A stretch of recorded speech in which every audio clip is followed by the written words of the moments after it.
Hello, my name is Michelle, and you're listening to Profit is a Choice. With me on the podcast today is Jacqueline Green of Behind the Design Company. Jacqueline is a coach and she helps people move from a hobby into the business that they want that can be profitable. And so we're going to have a very robust conversation today on how to identify areas that we're passionate about and how to give ourselves freedom to move from one direction to another, not to stay stuck. So I hope you enjoy the podcast. Every day, empowered entrepreneurs are taking ownership of their company financial health and enjoying the rewards of reduced stress and more creativity.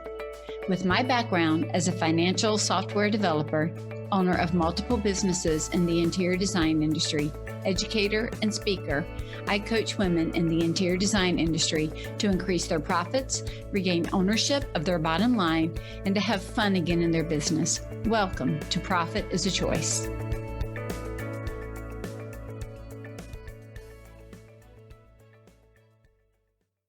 Hey, Jacqueline, welcome to the podcast. Hi, thank you for having me. I'm so excited to be here. Oh, it's going to be an awesome conversation. I love it. So one of the things that we've talked about, Jacqueline, that we were going to explore today is how maybe someone could take their passion and move it into a profitable business, like how to move either from hobby into business, or I'm even going to suggest if they've been in the industry for a long time and some other dream or some other passion has arisen out of that, even twisting, turning, and pivoting their business, right? It's not just I've never been in design. It could be I've been in it for a long time and I want to do something different.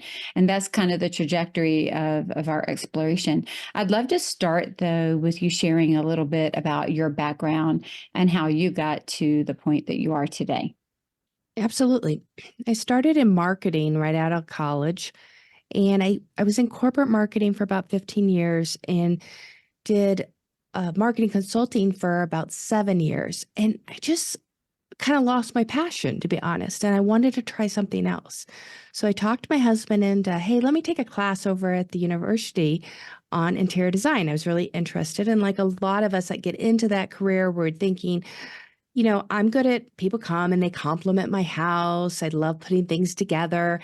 And so I went and took a class. And that class ended up 3 years later with a degree. And during that time, I started working for architecture firms and found that what I thought I went into it thinking I was going to love residential design, I ended up loving commercial design. And so it was a totally different in what I thought, speaking of thinking what you're going to do and you're not going to do. Eventually, I went to decide to go out on my own after working for 3 different firms. I wanted to help other people. I was teaching at the time at the design school, and I wanted to help designers that were out there that were struggling with their business. They were struggling to really get it off the ground, move it from a hobby to a profitable business and scale. And so that's kind of where we got now. And so Behind the Design was born, and we help other designers get off the ground and get their business going in the right direction. You know what's so interesting? We made the comment right before we got on about how our passions can change. And I remember when I was a little girl, I wanted to be a teacher. My mom was a teacher. I wanted to be a teacher.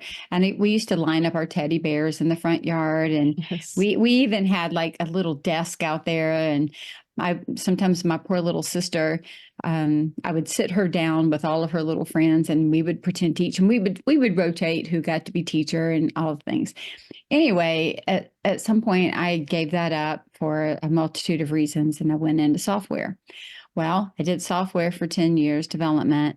And then I came home. And while I was doing software, I was taking classes at night at the local community college for interior design, which is so funny that you were saying that you were doing one thing and taking classes. But I also had a newborn child. I had a second one on the way. I'm working all day and then leaving and running over to the school to take these classes on interiors. And so it really wasn't a right time for me to do anything. And then, I lost my job. I came home, I'm raising my kids, and I started a window treatment company and started making custom window treatments. And then as I get into that, I realized there's a big need for education around financials. So I start teaching while I'm doing it, right? Then I realized that there's a school that needs assistance. So I jump into a partnership agreement and start managing and running a school while I'm doing these other things and teaching. And then I turn around and all of that stops and I have health crisis. And I'm like, I think I'll start coaching because people are calling me, asking me for some of the same things. But what's been so interesting is I am now in a position from the time that I started, that would have been in the year 2000. And we're in 2024. So I'm 24 years into this. I'm working on my 25th year in business in this particular industry. And what I find fascinating is what I am doing right now pulls all the way back. I constantly am teaching. We've created a software company. And so now software for financials, that the interior design community is using. I don't do custom window treatments anymore. I don't do design anymore, but I am, neck deep in all of it because I'm still in the middle of it. It's just the passion led my path to move. And I think it's so important to recognize that where you start is not where you have to finish. It could be if you love it. Absolutely. But if you don't love it, there is so many ways that our paths can move and grow and develop to allow these different ideas to express themselves in our lives. Absolutely. And it's so funny. When I was younger, I thought, okay, I'm going to start with this career and maybe I'm going to move to this career. That it was, the time I was growing up, it was kind of starting to look like you just don't stay with one company for your whole life. That's what my father did. He worked for 2 companies his entire career. And when my generation came up, it started looking like we didn't have to stay at the company. We didn't have to go work necessarily for something we didn't want to do. There were other opportunities. And now, fast forward, you can do anything. And I tell my children that, but it also, when I'm telling my children that, I had to remember the same thing goes for me. So whether I'm unhappy with where I was, and at the time with marketing, when I was looking at making that change and going in interior design, I wanted a new challenge. I wanted something else I was excited about, still creative, still interesting, but it was just a time in my life in the middle kind of, I think I hit 40 and I was like, okay, what are we going to do the rest of our lives? But where I've evolved even from there and bringing my marketing experience into running a business and now providing marketing services for other design companies and architecture firms, helping them, it all kind of evolved in. And as you build wisdom, as you build your knowledge base, what was important to me in my 20s versus what's important to me in my 50s is completely different. And that's what's so unique and fun is really seeing, what could this really be and getting out of whatever mindset that we were kind of stuck in from our past. I think that is interesting because I'm in my later part of my 50s, and I think that I remember when I was a young girl. I mean, many of these jobs that we have now, they weren't even a thing, right? No, They've not at all. developed. There was like I would have never thought that I would have a podcast because there were no podcasts. Like you couldn't even dream it at that point, right? I Yeah. was just coming up. I was in that section of age group where our parents stayed at the businesses for life. Like they retired from there, they got their 30-year pension, and this is what they did. Both of my parents did that, and my husband's parents did that. It's just what they did. Absolutely. And same here. But when I started, I was in the 80s, and that was when everybody at the end of the year was cutting their budgets cutting their teams to make budgets. That's how they kind of found that their profitability worked is we'll just fire everybody in November and December, and then it looks like we did great. Or that the fourth quarter, rather, we just constantly were having reductions. I laughed that I'd only been at the company for 10 years, but I had survived 13 layoffs. Because it was every year there was a layoff, every year. And so when that started happening, that whole .com bubble, right? When Oh, all of yes. that started happening, it started changing the way that we now interact with work, where people started going, well, if the company's not going to hold on to us, then we're not going to hold on to it. And I think even just that particular change made us back in the early 90s start going, wait a minute, we have to protect ourselves as well. So if I got to protect myself, what do I want to do? What are my dreams? Where do I want to go? Versus this is my company I've chosen and I'll just pour my heart and life into it. You know what I mean? That's kind of when, to me, I see that shift starting to occur. Absolutely. And I think that what happens for a generation coming up, we were told, hey, you work for this company, you're loyal to them, you work really hard. And then when they're not loyal to you, and I'm the same way. I used to joke, you got to make sure you're in the middle of the pack. You don't want to be at the very top, you don't want to be at the very bottom. The top and the bottom always gets cut every year at the end of the year when they decide to cut in Right. corporate. You And make you too think much that money and you're not doing you enough. and you're not Or doing enough. whatever. And so Right. if you just stayed level in the middle, then you were safe and you can make it through. And at that's ridiculous. I'm going to work every day. I'm spending all this time and energy for somebody else to only be thinking I'm a number in the middle. And Or I so had to for hold me, myself back to be in the middle. right. And I needed to make sure I was adding value. And then when you think about it, why am I not doing that for myself? Why am I not bringing those skills out to help other people that are similar? And we have such a unique opportunity these days to be able to do anything and to have that access. And even the women before me, I came from a long line of women that were successful within their realm of their generations, but that opened up doors for me. So by no means, when I was in college, entrepreneurship wasn't even an option for college, right? Right. I Same, have a, same. yeah, I have a degree in journalism.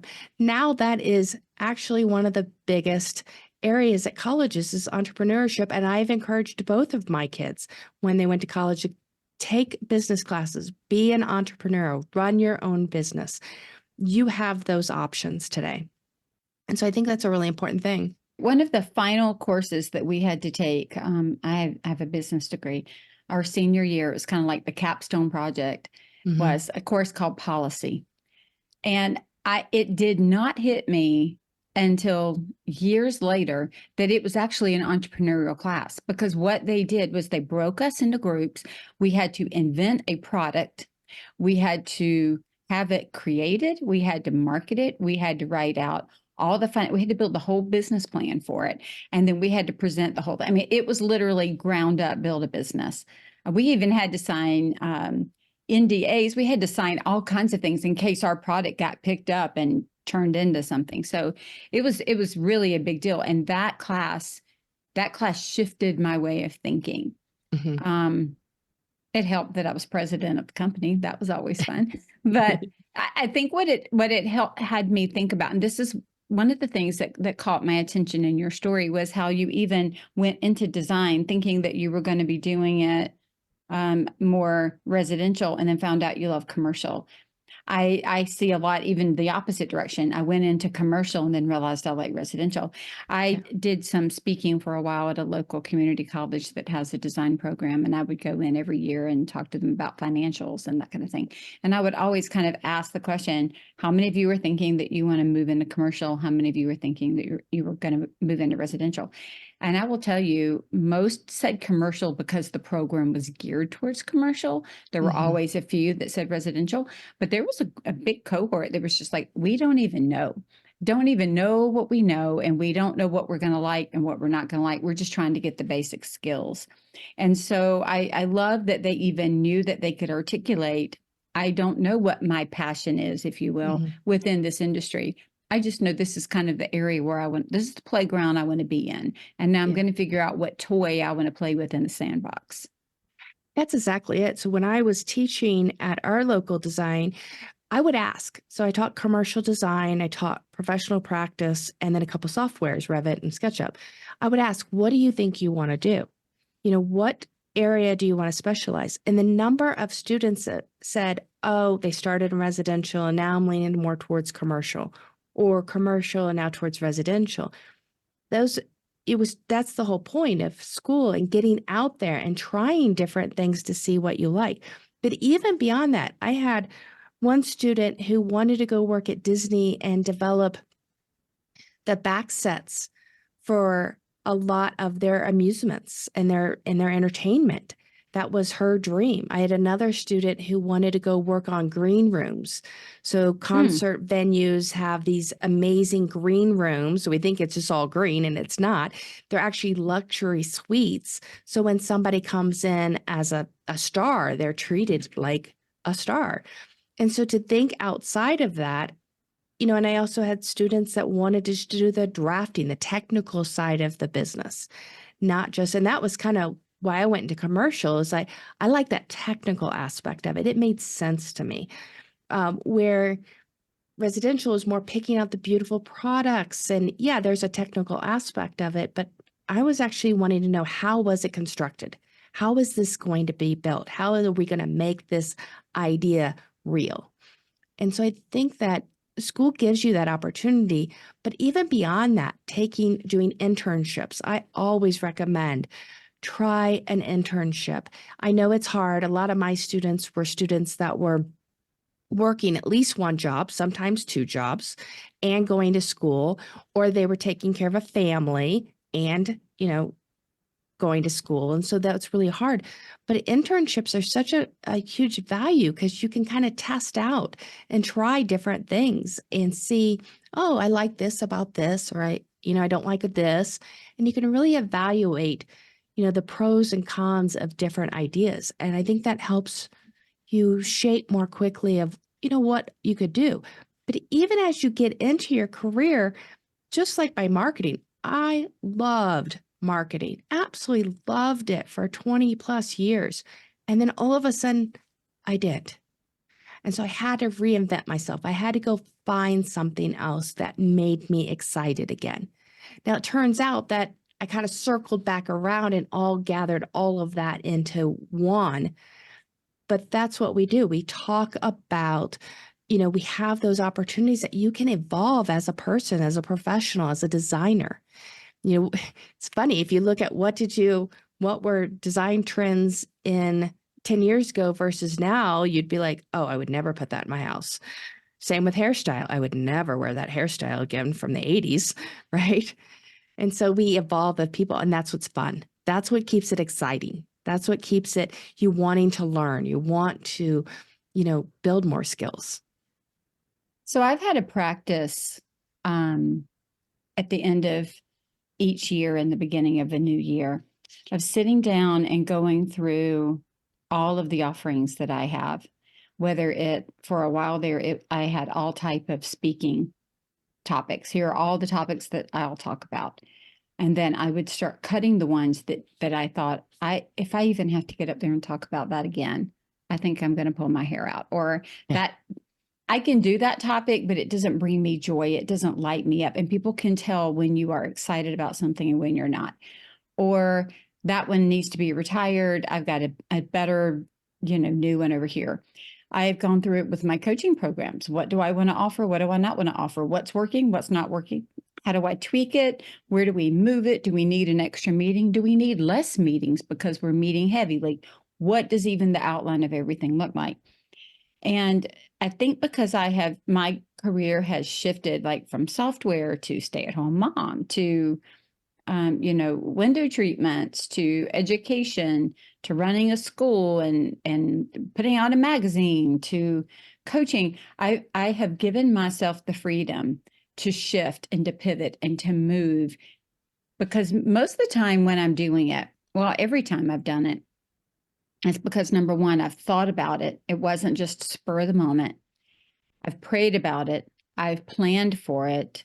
I've set a path ahead so that it's not, yes, it's risky, but it's not an unfounded risk, right? It's a planned risk of what I'm going to do and how I'm going to do it.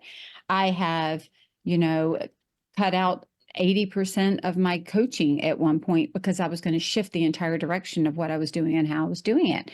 But I did it knowing that I was leaning more into what I loved and what I was great at and what I wanted to be known for. as opposed to being more of a generalist. I was becoming more of a specialist. And so I've done these things over the years. And it's always, how do I say it? I want to say it's hard, but it's not hard. There are pieces of it that are taxing or that are difficult or that are challenging. But I always look for, do I have a spark of excitement about this? Like, am I doing this because I'm interested and it won't go away? The thought keeps coming to me, or there's a reverberation of idea that I just can't let go of. And I quite often ask the question, am I going to, at the end of my day, right, or the end of my time here, or whatever it is I'm looking at, am I going to be more upset that I didn't try it or that I did try it and it didn't work? Which one will bother me the most? And then I use that to make a decision. But recently I was introduced to this book, Jacqueline. I don't know if you've heard about it. We're actually getting ready to do, I'm trying to remember when this podcast will come out. I'm getting ready in February to have a book club on this book. And it's called Necessary Endings. Oh, yes. It's I have not read it yet, but I know Dr. Cloud. Dr. Cloud. So I'm in it already, but the title is Necessary Endings by Dr. Henry Cloud. And it says the employees, businesses, and relationships that all of us have to give up in order to move forward. And I think that's really the conversation that we're having today, right? Is as people, we are looking to have, as Carol Dweck says in her book, Growth Mindset, we're looking to grow as people, not to stay stagnant. And so to have an idea of that growth mindset means we are changing and evolving and discovering. And the hardest part, Sealed Guglielmo and I have talked about this on another podcast where she had started in one business and had a business and was trying to figure out the tension of when do I let this one go and spend more time over here, right? That tension. Yeah, absolutely. We all kind of have to run the parallels. Yeah. Of just kind of realizing there is a pruning, which is what Dr. Cloud talks about. There's a pruning, there's a letting go. And he kind of says there, it's one of those things about like you're pruning a rose bush. Well, if you don't know what the rose bush needs to look like, you may not prune it properly. Like we're not pruning carnations over here. We're pruning a rose bush. And so really looking at what's working, what's not working, and honestly, what's working, but is an enemy of best. Where does good become the enemy of best?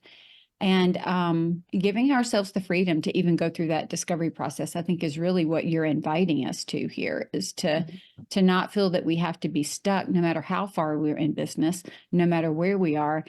What is it that we love to do? Where are our passions calling and leading us? And then doing the exploration around that. Absolutely. And you have to look at when you're planning and starting a business, whether you're growing a business, where do you want to go with that business? So, as entrepreneurials, I always joke that what makes us great also is our worst enemy, and that's our ideas. We have these great ideas, right? And oh, I'm going to do this. Look, and it's what the shiny object syndrome. Oh, this is great. I'll run over here and I'll run over here and I'll do this and I'll do that. But you really have to look at it in a very systematical way of your business and look at, okay, where am I going to focus my energy and my attention? And where I focus my energy and attention, that passion that I have for that is going to shine through. But where do I want this business to look at long term? Is this something that is going to be a legacy for my family? Is this something I'm going to sell and move on to another idea? If you look that way, then you're not just jumping from one shiny object to another shiny object. It doesn't mean that you don't evolve the business. You don't look at the business exactly what you're saying, very meticulous of what products are working, what's not working, what marketing's working, what marketing's not working. But we want to look at that and say, okay, I need to spend my energy here. And it also, you mentioned earlier, when you were discussing how you evolved, having small children at home is a lot different than someone like me my youngest is 18 now. What an 18-year-old needs and what a 18-month-old needs is totally different from what they need from me. So understanding where you're at in your life season as well. I talk about it in seasons. What does your season look like? We go through different seasons in life and grabbing on and finding, how to maximize and how to enjoy that season. But I really think as business owners, as designers, there's so many designers out there that or solopreneurs, you really do have to have a passion for what you're doing and really love it, because it's hard. It's hard to run a business. It's hard to run a business and your life. It's hard to do so many different things that you really have to, you just have to love it. So, I encourage people not to build a business that they hate. yeah. And right. You really will absolutely hate, you'll hate getting Yeah. up in the morning. You'll You're not hate going to having to like go it. in. Yeah. Yeah. And it's so funny because when I say it like that, we're like, duh, of course you wouldn't build a business that you don't love. But we can find ourselves pleasing others, doing things that Oh, at the so end of the true. day, we wake up and we go, I don't even love this business. I don't like it anymore. What is the monster that I have somehow created or that has evolved around me because I, maybe wasn't as intentional in some areas as I now want to be? I know I've done that where I was like, Yeah. I like what I do, but I don't like the way this is working. Something's got to shift and give. And I guess that's the important piece here too. This evolution that we're talking about, this chasing your passion, it could be in really big things like a complete wild pivot from one to the other, or it could be a small pivot like I'm not going to offer this anymore. It's still Right. the same thought process of what is working for me and for my team and for the company that I'm building now and into the future, and what is not. You call it seasons. I like to use the phrase for now. And so when a lot of people call me, and I just recently in the last few months spoke to someone who called me for coaching, and we were talking about the business that she was building, and she was sharing with me like, this is what I'm doing as mom, and this is the business that I'm trying to create. And they were not intersecting well, right? Because of the season and the age of the children and just the family responsibilities. And I said to her, well, why are you feeling this compulsion to build this big thing? Hmm. And it was almost like, well, because I've achieved this, I feel like that's the next step. Okay, it might be the next step, but in your for now, do you really need to go to that step now? Like in Right. your for now, can you stay at the level that you're at and do like maybe a year or two of refinement and Hmm. then take the next step so that you can get your kids to a certain point so that you can move your resources and your energy. And she was like, I wow, like I can't believe, number one, that you're telling me like Yeah. not to You're hire giving you her to do these permission. things. I'm giving her Yeah. permission not to hire me for now, because everything that I was going to suggest to her to do to get to that next level was going to be in direct opposition to the life she was telling me she wanted. And I don't want to work with somebody that every single thing I'm telling them is in opposition to what their heart is craving in the for now. My kids now are 26 and 28. I look at the business that I have. There is absolutely no way that I could run the business at the level that I run it today, as compared to that, like you said, when they were 2 and 4, when I started. It's not possible. Like It's not. I think to myself quite often, we're empty nest. My husband, works from home. Things are really kind of calm and chill here, and we can work like we want to work, meaning we don't have a lot of restrictions for time. And I'm sitting here thinking to myself, never. I would have had to be there after the No. bus. I would have had to make sure we had dinner. We were at football practice or baseball practice or band practice or, Boy Scouts. We were always going and doing something. My energy and my time was very different in that for now. But the one I have at this point looks different. And I'm also saying in the next 5 to 7 years, my for now is going to look different, because I'm hoping that I'll have grandchildren and different loving demands on my time Yes. and energy and attention. And so just giving ourselves the freedom to ask the questions. Why have you found, maybe you found this, why do we not, in your experience, ask ourselves or give ourselves permission to ask or to even recognize that our passion has changed? I think sometimes we don't want to recognize that our passion has shifted. I think that's exactly what you were saying earlier, that especially with women, and I find the women around me are very much like this, where we want to please people. We want to make everybody in our life happy, and we forget to really look at ourselves and make ourselves happy, because we feel an obligation. You feel that I need to take care of the kids, be home when the bus is there, be at every single game, every practice, be the mom that brings the best snacks, make sure dinner is ready. On top of, I also need to run this multi-million-dollar business. That makes no sense. Mm-mm. And we put that pressure on ourselves, and then we end up burning out. And that's such a big thing with women. And we do it to ourselves because no one's given us permission, but we really do have to give ourselves permission to understand. Several years ago, my son got really sick and I had to step away from my business. That was a really hard thing. And I had all this shame built up that why couldn't I keep it all together? Why couldn't I run the business and help him while he's going through this really traumatic episode in his life? Well, that's not realistic. And so eventually, once I worked through that and said, okay, it is okay that I couldn't do it all. It really is. Our life continued.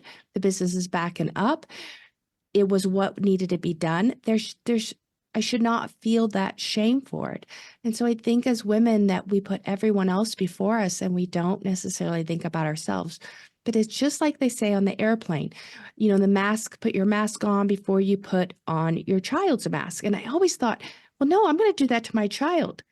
Well, think about it though. If you put your child's mask on and you don't get the oxygen, then you can't continue to help your child. So you need to put your mask on first. It's the same thing here as we grow, as our lives, the different seasons, the different what's going on now is looking at that. You have to take care of yourself and also find what drives you, or you're going to burn out. And then you're going to feel like I'm not doing anything right. I'm not Mm-hmm. feeling successful in any part of my life. I'm failing at this, I'm failing at that. That is actually a horrible feeling to feel, right? Is we just beat ourselves up. And I think it's okay. We don't have to be super mom. We don't have to be, the super entrepreneur, the super designer, the super this, super that, super wife, whatever, spouse, partner. It's giving yourself permission to put yourself first on occasion, to really look at what you really want in life and how are you going to get there. To me, knowing how short a time span it was to raise my children, I am so grateful that I was able to be at those games. I was so grateful that I was able to do some of the things because I worked for myself, that I could go do that flexible thing.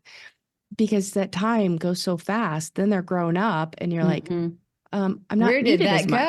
go? Where did that go? Like, what happened? I remember cuddling them and now all of a sudden they're just bigger than me. Yeah, we were It's, looking at some pictures the other day. We've been in our house 25 years and we have pictures when it was being built. And oh yeah. we were looking to make some changes in our family space. And one of the people were asking us, well, what's behind this wall? Well, I remembered that I had pictures from behind the wall, behind the sheetrock, because we came in and took pictures like every 2 days of everything. Anyway, so I have this notebook that for 25 years, this little photo album. And when I pulled it out, there were pictures of our kids who were 1 and 3. Oh We wow. have pictures of them choosing their bedrooms. Well, the 3-year-old chose his, the 1-year-old got what was left over. But they were, Yeah. choosing their bedrooms. And there's little tiny people. And there's like me 25 years earlier looking back at me in the same house in those same locations.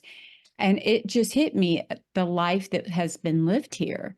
And it has gone so quickly that it almost feels like a different person. It almost feels like a blur. Even though I have snippets of, memories and things, there's so much life that's in that 25 years that my brain can't hold all the space of all of it at one time, right? And I think that's the same thing with our businesses is by the time we start and by the time we're done. When I started this business in 2000, I didn't know what I was doing. I was just trying to get started. And the way it looks right now compared to the way it looked then, night and day. I could not have even dreamt that this is what it would look like at that point, because a lot of the things that we're doing and offering now weren't even things back in 2000, right? We were all just on the internet at the very beginning of things. And so I think from my experience, what has been awesome in this particular industry, if we were just kind of to narrow it down to the interior design industry, is there's so many different ways to have a business. You can go commercial. You can go residential. You can choose a niche within either of those, right? You can then even choose an aesthetic within a niche within that. Or, you can go down to, I like the technical. I just want to do SketchUp and AutoCAD and Revit and Chief Architect. I just want to draw. You can come in and say, I just want to redecorate. I want to do renovations. Like, there are so many ways. I only want to do the design. I don't want to do procurement. I would love to offer just procurement services. Like, you can choose a piece or a part or the entire thing and create a business out of it. And so if there's ever an industry where we should not be stuck in finding a piece and part of something that we love and building a business around it, this is it. Like, Yes. I see 1,000 opportunities within this industry to build a business doing the parts that we always have parts we don't love, but focusing on what you love. Yeah, absolutely. I don't know that there are other industries that are this broad to be able to do that. Yeah, it's such a creative field and such a great opportunity to take that creativity and that business and logic and add them together. And according to whatever season you're in, to make it as big or small as you want, just like you were giving the advice to the woman who wanted this big, huge dream. But right now, her dream is with her younger kids, is having the family. It's okay if you spend that time, raising them, being a part of that, making your business a fraction of that. And then when they're grown and they don't need you anymore, they do, but they won't admit it. Right. You can go in and you can make it even bigger, or you can expand it, or new opportunities are going to come up. I always hated that question when I was interviewing for corporate. Where do you see yourself in 5 years? Where do you see yourself in 10 years? I don't know, because if I look back at everything I've accomplished in my entire career, I would never have guessed. Just like you said, I would never have guessed I would have gone the directions Right. and this turn versus that turn. Yeah, I see myself being successful, driven, happy, but to sit there and say, "Oh, I'm just going to be doing this in 5 or 10 years," that would be doing a disservice to myself and to whoever I was helping out there. Yeah, I love it.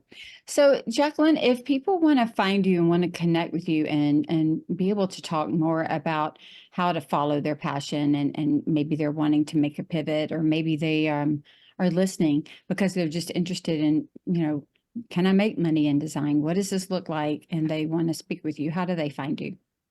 They can find me through our website. It's behindthedesignco.com. And on there, we have a quiz from hobby to profitability, and really helping you narrow down and see that business that you have started and dreamed. How are you building that into a profitable business? And then there's a mini course that goes with that that's completely free. That's amazing. Thank you so much for coming Absolutely. today and just being involved in the conversation of following our passion, and even being able to give ourselves the freedom to think about it. And Yeah, absolutely. And it's been such a pleasure to speak with you and talk about that. And I hope someone will take this discussion and really put that into practice and find something that really makes their heart sing. I love it. Thank you so much. Yeah, thank you. Jacqueline, thank you so much for joining us on the podcast today. I I constantly am asking myself, what lights my fire, what makes my heart sing, what makes me happy, and what is my team really great at, so that we can do more of that, and not being afraid to change and to shift and to take some well calculated risks. So I thank you for having that conversation with us. I encourage everybody to go to Jacqueline's website at behindthedesignco.com and check out the free quiz. If you are an established business and you are looking for ways to grow and to scale and to keep up with your financials, we have a couple of offers here for you at Scarlet Thread, and I just want to mention those to you. One, we have our coaching program that is a year-long in duration, and we really help you dig into every aspect of your business, but also really helping you understand how all of those fit into your financials. You can find more about that at scarletthreadconsulting.com. On the Work With Me page. You can sign up for a discovery call. We also have Matrix Solutions, which is the financial dashboard that we have created for small businesses. And I would love for you to check that out at matreesolutions.com. That's a very quick way to really be able to take the strategic plan and the financial plan, see the intersection, create some metrics, and make sure that you're doing what you want to do to be able to make the goals that you want to make. And then lastly, we have our bridge program. It's called CFO to Go. You can find out more about that at Scarlet Thread Consulting /CFO. And in that program, what we do is we help you pull together your financials, create a financial plan, create budgets that support that plan, create your KPIs that support the budgets and the plan, get you into Matreat Solutions, and help make sure that you have a monitoring plan so that you go all the way through. It is like the ideal if you want to really understand in a very short amount of time how to pull your numbers together. So we would love to help you with that.